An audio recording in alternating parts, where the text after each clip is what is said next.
Hey, what's up guys? Welcome to another episode of Warhammer Combat Cards. My name is Duncan, and today we're going to be looking at the Eldar campaign. Let me turn this down a little. The Eldar campaign, which puts the Eldar against Chaos. This seems like it's going to be a pretty hard campaign, especially since the Eldar deck is probably the weakest, one of the weakest decks in the game. I only have 7 cards unlocked, and there's only like 20 cards total, 16 cards total. So, and the Warlord 2 Zephyr Blade, not that great. The special trait about, your currently deployed cards get +2 ranged attack when another card dies. It's not a very good trait because then your card dies and then they lose whatever they gained. Whatever ranged attack they gained, they'll lose when they get killed. So, especially since a lot of Eldar cards are very weak. So it's kind of not a very good trait. The Avatar of Cain his trait's a lot better, where your cards get +15 melee attack every time a card dies. That's actually a really good trait. The only drawback is this Warlord costs a shit ton of points. 84 points. That's a lot. I don't think this card is actually worth it unless it's level 2. Because at level 1 you can see it's got 38 melee and 155 health. And when you upgrade it to level 2, its melee goes up by 30 and its health goes up by 30. So I would say in the campaign, I would only use this if it were level 2 at least. Even then, if you're not a high enough level, you can't bring a lot of cards with you. See, I'm level 30 and I have a lot of, points in my deck. And I can only bring like 3 other cards with this. So, at least with Zephyr Blade, I can bring all the Eldar cards I have. But what you can actually do is, if you already have this, but if it's still level 1, you can actually go to the campaign starter pack and buy, and it'll give you that card, and you can use it to upgrade your Warlord. I usually do this. I usually save my plasma. I don't spend it unless there's like a good campaign deck with a Warlord. I don't spend money on this game, so whatever plasma I get is just from opening packs. So I'm just gonna get this and see if I can upgrade something. Oh, nice! I got new cards. Sweet. And I got 3 new cards. Wow. Okay, I'm glad I bought that. So I can actually upgrade this guy. So now it makes him a lot more worth it to bring to the campaign. Also because Chaos is very melee focused, so it's good to have some melee cards to kind of counter their melee cards. I always got good melee 20. These are actually Dark Eldar. They're in an Eldar deck though. Like this guy's Dark Eldar, this is Dark Eldar. So it's kind of weird that they have them in the regular Eldar, but this guy's got pretty good melee as well. So let me just go jump into a game. Let me see what I can do with the points I have. So I only have 64 left. Take that guy. Shoot, man. Okay, well, let's see if we can make this work. I would upgrade this card right now, I just don't have any coins. So, I'll get like, at my level, I get probably like 60 coins for every pack I open at like the free packs or the kill packs.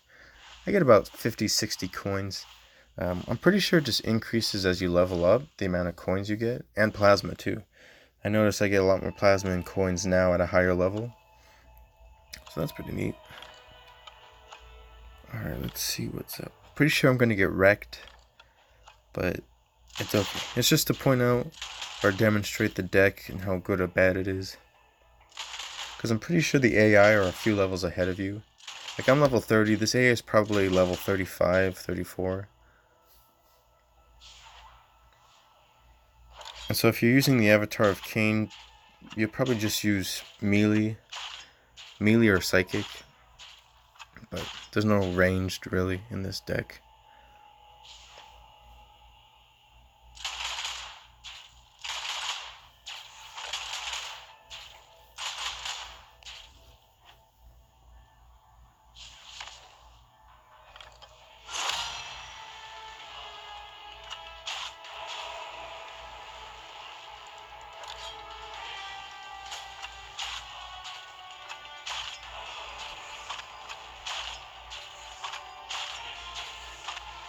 So the good thing about the special role is it's any card. It's not just because with the orcs you have to kill the other cards so you can use your trait. But for the Eldar, it's if any card, yours or theirs, which is pretty nice. But you can already see I can't bring enough cards. So what happens is my Warlord comes out super early, and it's always like a 3v2 or a 3v1 even. It's just, I can't... There's just not enough cards I can bring, man. I guess I could bring weaker ones, but they're just gonna die quickly, so... At least I have 2 cards with a lot of melee attack, so...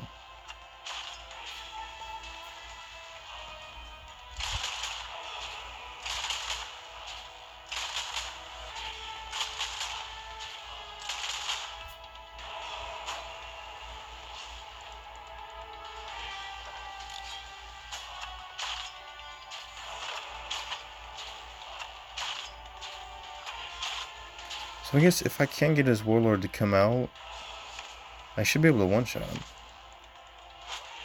You can see I'm already at freaking 150 melee attack. But it looks like I'm gonna die. So you can gain a ton of melee really fast, but it's just, like I said, there's not enough cards. You just end up dying. Your Warlord just comes out super early and there's nothing you can do. At least with Zephyr Blade you can bring a lot of cards.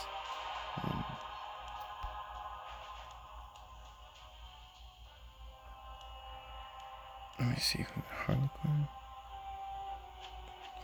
So let's try this out. It's just a bunch of ranged cards basically. Basically every Eldar card there is at this point. Let's see if this goes any better. Oh, okay. Well, shoot.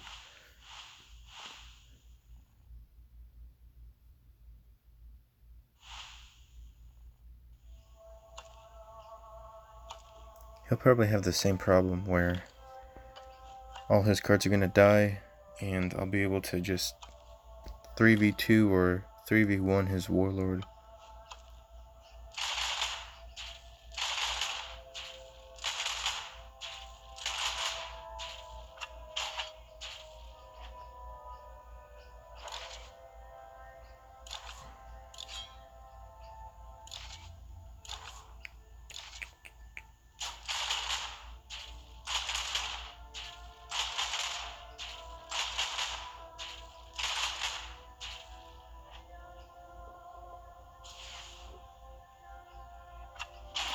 You see how I can tell the AI is a lot higher level than I am?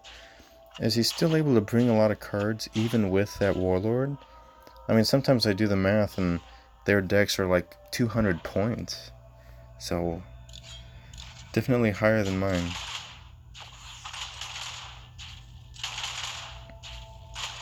Which I think is kind of lame. It makes it really hard to win against the AI.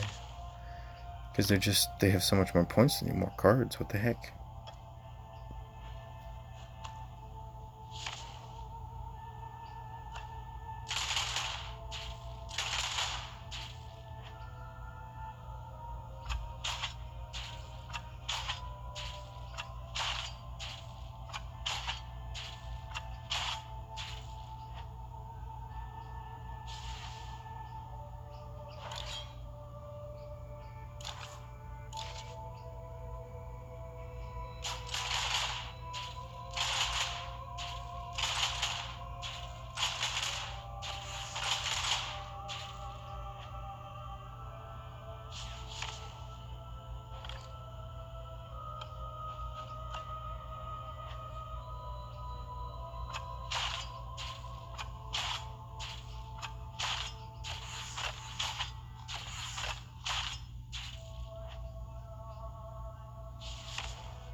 Shoot.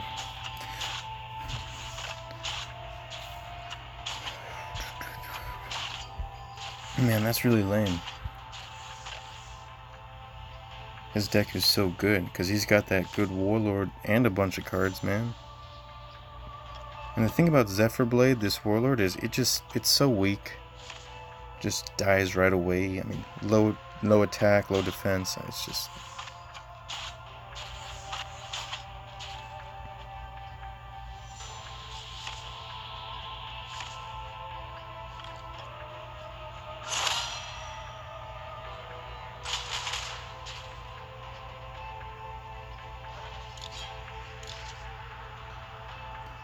Yeah, so he's gonna kill me no matter what, because...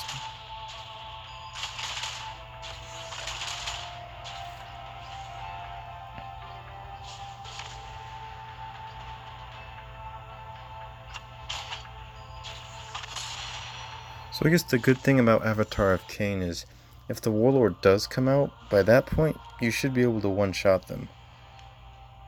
You should be able to just... Because he'll have, like, 200 melee attack. He'll have a crazy amount of melee attack. You should be able to just one-shot him right away. But most people just don't have the points. Their deck, I mean, they're not high enough level to use any other cards with him. So most people are probably going to have to use this guy, Zephyr Blade. And they're just going to have to deal with, you know, weak, shitty-ass cards. I mean, some of them have decent ranged attack, but the thing is they're all low health. And Chaos, a lot of the cards just hit super hard. They've got, like, if you even look at the Chaos cards, I mean, you'll see Karn the Betrayer a lot, and he does a crazy amount of melee attack. He'll one-shot all your cards. Typhus as well. Volgar, Thrice Cursed. So they always have these type of cards that are just like super good melee attack or super high health, and they just wreck your cards. I mean, I don't know, it's going to be a hard campaign, but hopefully we get some good cards out of it. It looks like it's all Dark Eldar. Oh no, that's not. So, yeah, it'll be interesting to see how well it goes. I don't imagine people will do that well since Eldar's a weak race, but yeah, it should be fun. Hopefully get some more Eldar cards to kind of beef it up. After the last Necron campaign, you know, they added a lot of cards, which is pretty cool. So, hopefully, you know, next time they do like an Orc campaign or Tyranids or something, or even a Chaos campaign, because getting Destroyer cards is always cool. It's probably the funnest faction to play as. But anyway, I hope you guys like this video. Consider liking and subscribing, and I'll see you guys next time.